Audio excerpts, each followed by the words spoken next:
அது ஏற்கனவே அவர் விசிகாவில் பணியாற்றுறதுனால அதோட பல்ஸை பிடிச்சி பார்த்து இவன் ஆட்சியில் பங்கு அதிகாரத்தில் பங்குங்கிறது தான் வந்து விசிகாவுடைய மொத்த தொண்டருடைய கோரிக்கையாக இருக்குது.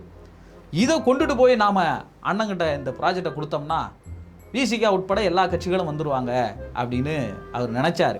இதை மட்டும் நீ செய்யின உடனே நீ அடுத்த சீஃப் மினிஸ்டர் ஆகிறதுக்கு உன்னோட கூட்டணி கட்சிகள்லாம் வந்து குவிய ஆரம்பிச்சிருவாங்க. அவரும் வராரு, அவர் தனியா வரல, கூட இவரையும் கூட்டு வராரு.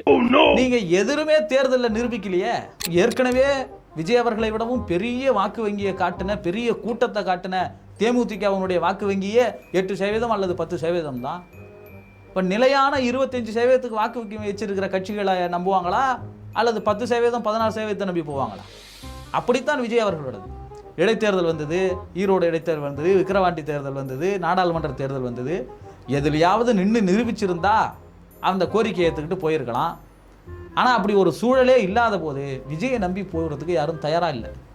அதனால தான் வலுவான கோரிக்கைனா கூட அது தமிழ்நாட்டுக்கு எடுபடாது. தமிழ்நாட்டுக்கு எடுபட்டாலும் கூட விஜயை நம்பி போனால் அது வாய்ப்பே கிடையாது அப்படிங்கிற ஒரு நோக்கத்தை. எம்எல்ஏ இருந்தால் தானே உங்களுக்கு ஆட்சியில் அதிகாரத்தில் பங்கு. விஜயை நம்பி போனால் எம்எல்ஏவே கிடைக்காத. அதனால தான் இன்னைக்கு வருவாங்கன்னு காத்திருந்து யாரும் வரலங்கிற கைவரிச்சிட்டதுனால தனியாக நிற்கிறேன்னு சொல்லியிருக்கிறார்.